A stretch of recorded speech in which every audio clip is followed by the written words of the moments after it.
9. La teoría de los nombres de Crátilo y su refutación. En el mismo comienzo del Crátilo de Platón, Hermógenes explica la concepción de Crátilo diciendo que supone que hay cierta corrección natural, ortos, de los nombres, que esta corrección es la misma para todos los grupos lingüísticos, y, muy fuertemente, que no tiene nada que ver con el nombre que cualquiera realmente le aplica a cualquier cosa. De este modo, se cita a Crátilo diciéndole a Hermógenes: tu nombre, al menos, no es Hermógenes ni aunque te llame así todo el mundo. 383b. Este último punto implica algo que explícitamente emerge después, que, para Crátilo, la pregunta de si alguna palabra, n, es el nombre correcto de un ítem dado es la misma que la pregunta de si, n, es el nombre de ese ítem en absoluto. La suposición de que las respuestas a aquellas preguntas deben ser las mismas no la comparten todos en el diálogo. La comparte Hermógenes, por razones que son, a grandes rasgos, las opuestas de las de Crátilo. No la comparte Sócrates, cuya posición final requiere que distingamos las preguntas, o en vez de eso, para decirlo más precisamente, requiere que hagamos una distinción que podemos hacer convenientemente en términos de una posible divergencia entre el nombre de X y el nombre correcto de X, y que es frecuentemente hecha así en el diálogo, pero que también puede ser expresada, como veremos posteriormente, en términos de dos tipos de corrección. Al tratar de dar alguna explicación de la teoría de los nombres de Crátilo, habré de subrayar particularmente esa distinción y la negación que hace Crátilo de ella. Algo de lo que incluyo en esa teoría no es propuesto por Crátilo en el diálogo, sino por Sócrates en el transcurso de su intento, con Hermógenes, de elaborar una noción de la corrección de los nombres, véase 391b para el comienzo de su investigación, pero Crátilo adopta plenamente su teoría, 428c, y, sea cual fuere el estatus que puedan tener estas concepciones, son, al menos en bosquejo, consecuencias de las concepciones generales, que son refutadas en el argumento en contra de Crátilo al final del diálogo. La pregunta de si Platón exhibe un apego independiente a ellas la abordaré al final. De acuerdo con Crátilo, entonces, si n no es el nombre de un ítem dado, no hace diferencia si la gente lo llama n, o, quizá, trata de llamarlo así, la incomodidad en este punto crecerá hasta convertirse en objeción. Igualmente, si es el nombre de ese ítem, no hace ninguna diferencia el que las personas no lo llamen así. La relación de nombres. 174. Puramente binaria, pues relaciona una palabra con un ítem. Los nombres pueden, por supuesto, ser de tipos diferentes, y si bien los primeros ejemplos son nombres propios de personas, este no es el caso básico, y la teoría se aplica a los términos generales, es más, se aplica a los nombres propios porque se aplica a los términos generales. Exactamente qué tipo de ítem es nombrado por un término general es una pregunta sobre la cual el diálogo no nos da ninguna ayuda, y no tiene que concernir a la presente discusión. ¿Qué podría ser tal relación binaria? El primer nivel de discusión que contribuye a responder la pregunta nos da el principio de que si n es el nombre de un ítem dado, y n puede descomponerse etimológicamente en otros nombres, entonces la combinación de aquellos nombres debe ser apropiada al ítem. Pero esto, claramente, solo plantea otra pregunta. Finalmente tenemos que invocar una teoría de los elementos, y estos logran su relación con lo que es nombrado a través de la imitación, Mimesis, 422 y SS, siendo la idea básica, transmitida de una manera suficientemente esquemática, que la acción de producir un cierto sonido vocal se asemeja a algún proceso en el dominio de lo que ha de ser nombrado. Respecto a esta teoría, elaborada en detalle a través de los trabajos de la sección etimológica, y presentada con un inmenso grado de ironía por Sócrates a Crátilo, este acepta que representa su concepción, 428c. Vimos originalmente que Crátilo sostiene, 1, sí, n es el nombre en absoluto de un ítem, es el nombre correcto de ese ítem. Hemos ahora aprendido que, 2, si n es el nombre de un ítem, n mantiene una cierta relación compleja con ese ítem. Llamemos a esa relación la relación. La relación ha de ser explicada en términos de los procedimientos mediante los cuales los nombres se descomponen en otros nombres, y, en última instancia 3, la relación está fundada en la idea de que un elemento de un nombre es un mima, 439, de un proceso o característica natural. Hay una dificultad al acecho en esto que Platón parece marcar sin proseguir. 3. Requiere que haya elementos de nombres que estén relacionados con la realidad a través de la mimesis, pero no requiere que sean ellos mismos nombres, desde luego no lo son, y un nombre elemental, la cosa más simple que es ella misma un nombre, es, en relación con estos elementos, en sí mismo un complejo. Aunque la teoría permite esto, no parece haber razón por la que debiera efectivamente requerirlo. Sócrates se halla obviamente en lo correcto al decir en 422b que la corrección de aquellos nombres que son elementales tendrá que ser sometida a prueba por algún otro método y, no por resolución etimológica, pero no se sigue que deban descomponerse en algo que no sean nombres. Podrían ser nombres cuya corrección ha de ser sometida a prueba por un método que no involucre resolverlos en absoluto. No está claro por qué no debiera la teoría arrojar este resultado. Se halla, desde luego, el asunto de que los simples últimos son sonidos, los cuales, con excepción de las vocales, no pueden ser proferidos por sí mismos, lo más cerca que podemos llegar a 175. Aislarlos en el habla es agregar elementos adicionales y arbitrarios para hacerlos pronunciables. Esto, desde luego, se dice en 393, meramente para ilustrar, temprano en el debate con Hermógenes, la idea general de que la adición o sustracción de algunos elementos no tiene por qué destruir el efecto de un nombre. Pero el estatus de los elementos seguramente plantea una pregunta acerca de la teoría de la relación, porque los elementos últimos, cuando se convierten con un poco de ayuda en nombres aislables, resultan ser los nombres de aquellos sonidos, o letras, y no los nombres de las características naturales con las cuales están vinculados por la mimsis. El problema para Crátilo no debiera ser meramente que la palabra para dureza pueda ser o bien Skilrots o bien Skilrotr, 434c, sino que no es Aurich. Cuando Crátilo entra al diálogo en 428, reivindica las bases, 1, de su posición en los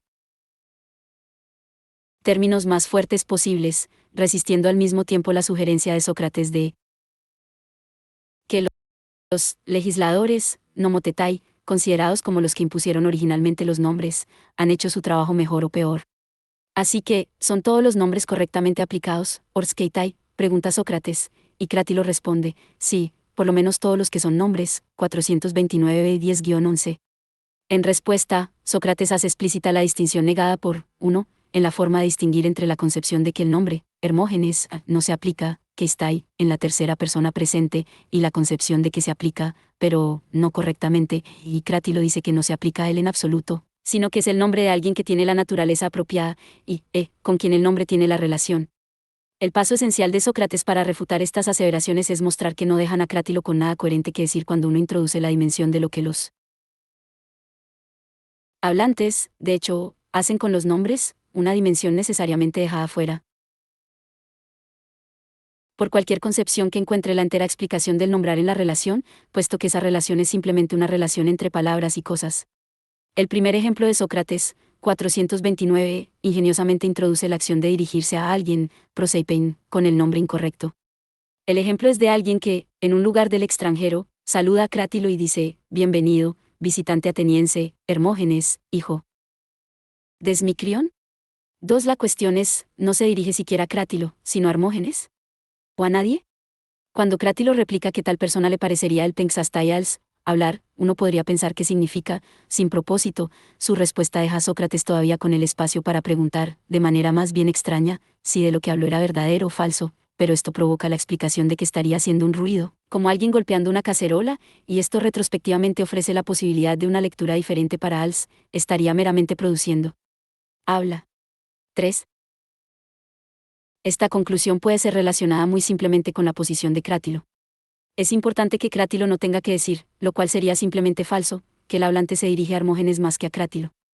Puede decir razonablemente que hay un acto de habla, lo que podría ser llamado, dirigirse a alguien por nombre, tal que hay dos condiciones necesarias separadas para que sea verdadero que X se dirige a Y por 176. Nombre. Y X se dirige a, le habla, le dirige palabras a, etc. Y 2, en el decurso de, y, X usa un nombre que es un nombre de Y. Se seguirá que, en la situación en la que Sócrates pone a Crátilo, el hablante no se dirige a nadie por nombre, no a Crátilo, debido a la condición 2, y no a Hermógenes, debido a la condición y. Si el propósito de su elocución era dirigirse a alguien por nombre, entonces, desde luego, habló als, incluso si la glosa final de Crátilo sobre esa falla es un poco exagerada. Sin embargo, eso no lleva a Crátilo muy lejos, y una vez que el aspecto de la cuestión relativo al acto de habla es en absoluto planteado, Sócrates se halla en condiciones de mostrar que incluso entender la teoría de Crátilo requiere que uno entienda posibilidades que Crátilo niega. Muestra esto, primero, respecto a los errores, y, en última instancia, respecto a la convención. Crátilo negó que, en la situación imaginada, el hablante se dirigiera a alguien por nombre, puesto que no satisfizo ninguna de las condiciones para hacer eso respecto a ninguna persona. Pero no puede negar que el hablante satisfizo la condición, y, respecto al hombre situado frente a él, ciertamente, por ejemplo, le habló a él. Más aún, usó un nombre particular en relación con él, y Crátilo debe saber todo eso, o no podría diagnosticar la situación como lo hace. Así, Crátilo debe aceptar que el hablante ejecutó algún acto de habla en relación con el hombre ubicado frente a él, y, desde luego, debe saber qué significa que X llame a I, N. Pero si esto es así, entonces debe saber que es que X llame a I, N, aunque N no sea el nombre de I, y se halla en condiciones de reconocer un error. Más aún, debe saber que es que casi todo el mundo usualmente llame a I, N, y se halla en condiciones de reconocer una convención. El argumento acerca del error es desarrollado en términos de la asignación, dianom, de nombres. Uno puede identificar y un nombre particular independientemente de otro, y uno puede traer ese nombre a la atención de I 431 a 1, 2, CF 436-7, expresiones muy enérgicas de confrontación perceptual, así como uno puede atraer a su atención una cierta imagen, y uno puede sostener que lo que está siendo desplegado es su nombre o imagen. Sea cual fuere la relación que constituya a un nombre particular como su nombre, sí, por ejemplo, como cree Crátilo, es con mucho la misma relación que constituye a una imagen como su imagen, esa aseveración puede ser falsa. Incluso cuando lo es, ha habido ciertamente una asignación, por ende, hay asignaciones erróneas de nombres. Es importante ver que es una dianom. Es una actividad que puede ser ejecutada sobre nombres o imágenes en relación con sus objetos, y, de acuerdo con la introducción que hace Sócrates de ella, 430d, tiene las propiedades de que, en el caso de la imagen, si la imagen es asignada a una persona de la cual es la imagen, entonces la dianom es correcta, ort, mientras que en el caso de un nombre, si es asignado a la persona de la 177. ¿Cuál es el nombre? Entonces la dianom es tanto correcta como verdadera. Esto sugiere que la dianom no involucra simplemente la aseveración, esta es tu imagen, nombre, pues en cualquier sentido en el que eso sea verdadero o falso, así como correcto o incorrecto, con los nombres, lo es igualmente con las imágenes. Debiéramos más bien esperar que dianom sea una actividad que, cuando se hace con un nombre, arroja un logos, algo que puede ser verdadero, y cuando se hace con una imagen, no lo hace. Podemos imaginar a la dianom sin palabras de una imagen, pasándosela al sujeto, por ejemplo, y podemos imaginar una parcialmente hecha con palabras, en la forma de alguien diciendo, por ejemplo, tú eres, y presentándole una imagen. La analogía con esto en el caso de los nombres sería decir, tú eres, y presentarle un nombre. Pero, presentar un nombre, es en sí misma una actividad lingüística, CF 387-C6, nombrar es una parte del hablar, y decir, tú eres, seguido por presentar, N, es lo mismo que decir, tú eres N, lo que, a diferencia de su análogo con la imagen, puede ser verdadero así como correcto. 4. Desde luego, hay también un tipo de enunciado que está disponible en ambos casos, ese enunciado que Sócrates da, y que en el caso del nombre adopta la forma, este es tu nombre. Nada aquí, más que en ninguna otra parte, restringe la discusión a los nombres propios. Desde luego, en el caso de la imagen parece que las imágenes pueden ser tomadas como si atribuyeran las propiedades generales de masculino y femenino, 431 a 3, 4. El modelo, por lo tanto, tiene algún potencial para destruir aquellos argumentos generales en contra de la posibilidad de la falsedad, asociados naturalmente con la posición de Crátilo, que hacen una aparición en 429d, y eso es reconocido, de una manera más bien esquemática, en 431b.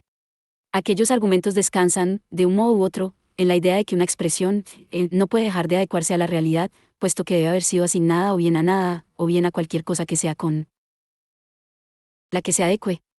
Pero este crítico debe tener alguna concepción de lo que cuenta como adecuarse, como lo he llamado, y de que es que un dado se adecue.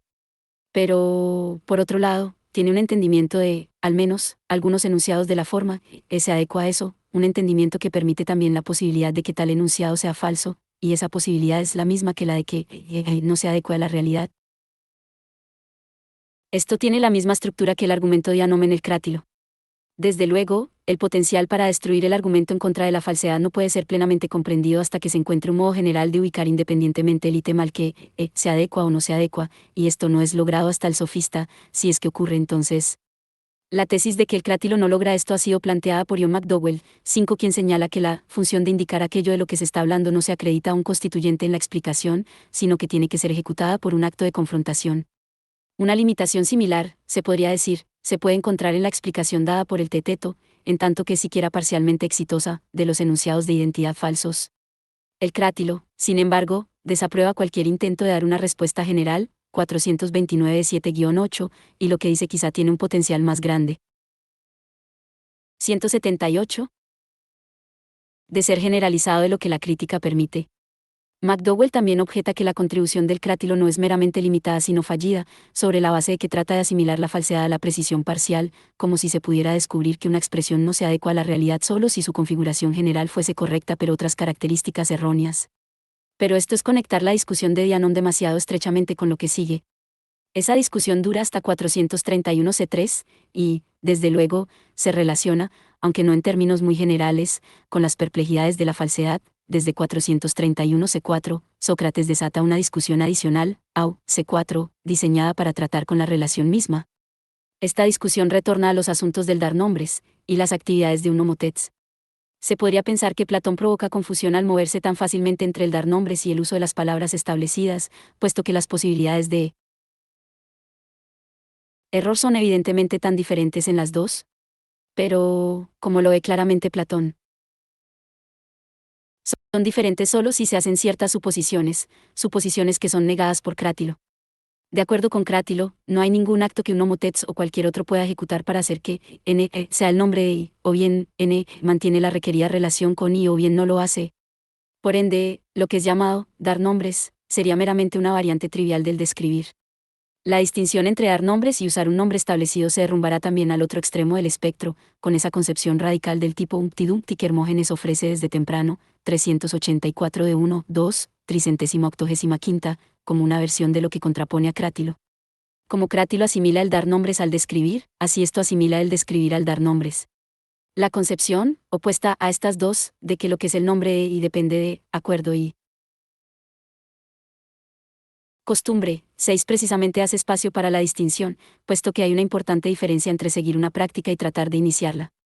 En su ataque a la relación misma, Sócrates muestra primero que hay un conflicto entre la fe de Crátilo en la mimesis, su tesis, 3, y la concepción del todo o nada que adopta de la relación de nombre, puesto que la mimesis depende de la semejanza, y la semejanza es una cuestión de grados.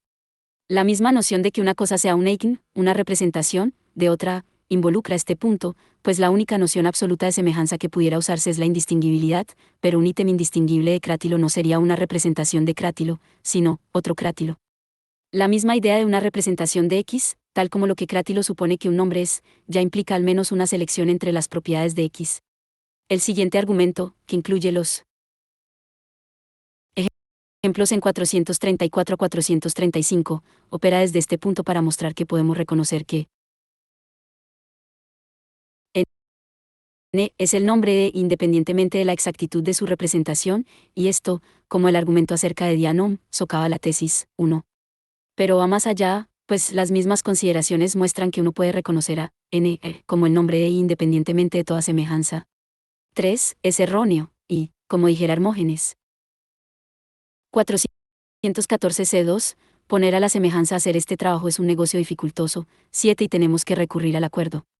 Es meramente costumbre y acuerdo lo que hace a un nombre. 179. Dado el nombre de un ítem dado, y esto excluye no meramente a este candidato particular para la relación sino cualquier tipo de relación como constituyente de la relación de nombre misma. La conclusión se puede poner en términos de las condiciones para que algo sea un nombre, y eso podría dejar abierto si hubiera alguna cuestión adicional acerca de la corrección de los nombres que usamos, tal como son las cosas. Alternativamente, la conclusión misma podría ser expresada en términos de corrección, como lo es en 435c. En aquellos términos, la conclusión sería que el acuerdo y la costumbre gobiernan la corrección cotidiana, serían los determinantes de si alguien ha usado correctamente un nombre que tenemos en nuestra lengua. En ese caso, la cuestión adicional que podría posiblemente surgir sería acerca de la corrección de nuestro uso de la lengua. Podemos entonces distinguir dos modos en que se pueden plantear cuestiones acerca de la corrección. Hay ciertamente cuestiones de corrección interna, que han de ser dirimidas con referencia a nuestras prácticas lingüísticas.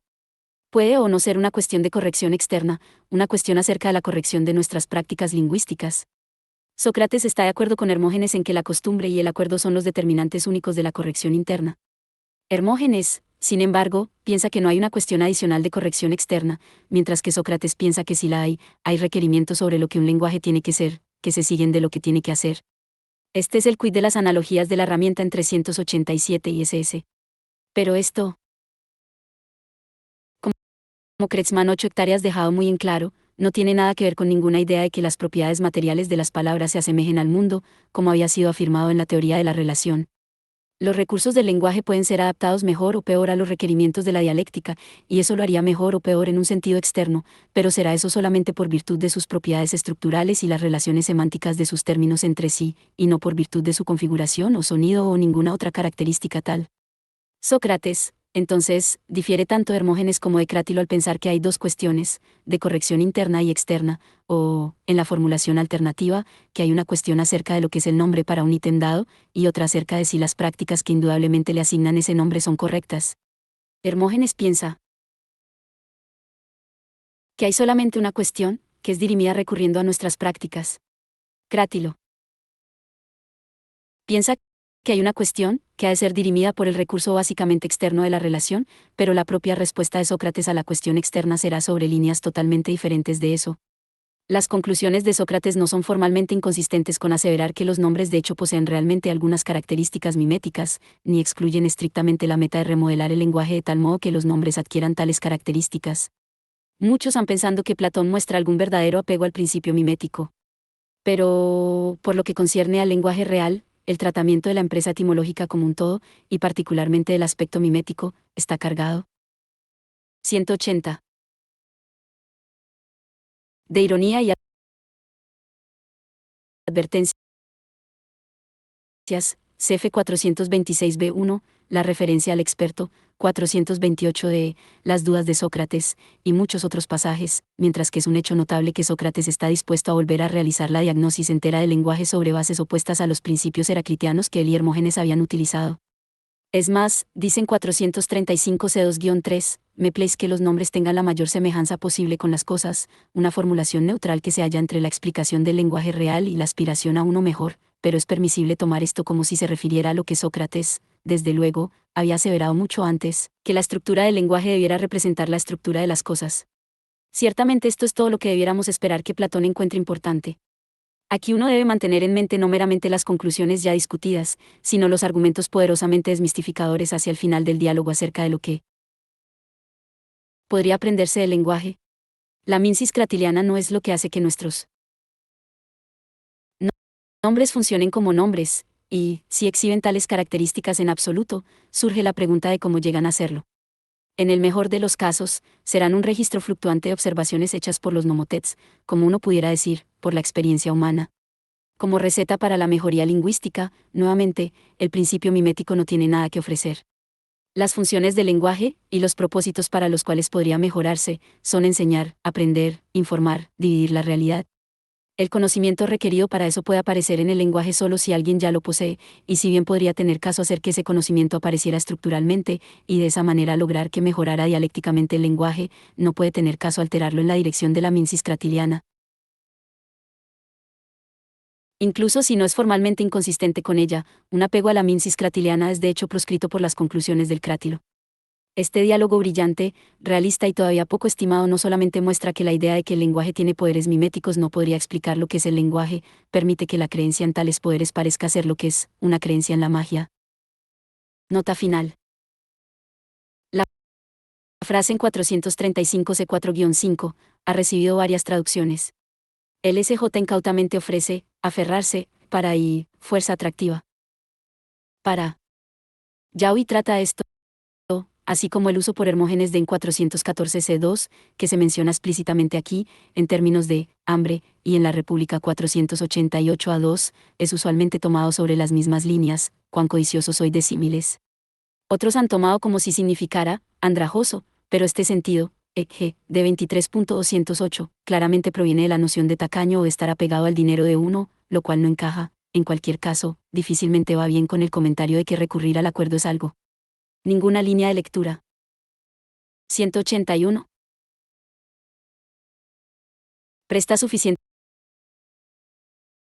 atención a 414c, donde el adverbio tiene que unirse a verbos que expresan la adición o sustracción de letras por el intérprete etimológico, mientras que la réplica de Sócrates cita, en el usual tono irónico, condiciones que supuestamente hacen necesarias estas elaboradas maniobras.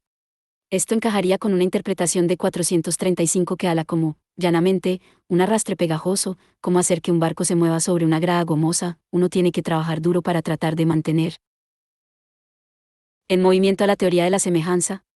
Asterisco. 182. 183. 1. El punto es discutido por Norman Kretschmann, Platon de Kareknis of Names, American Philosophical Quarterly, 8, 1971, pp 126 a 138. 2. El nombre del padre de Hermógenes era hipónico, 384 a 8, 406 b 8.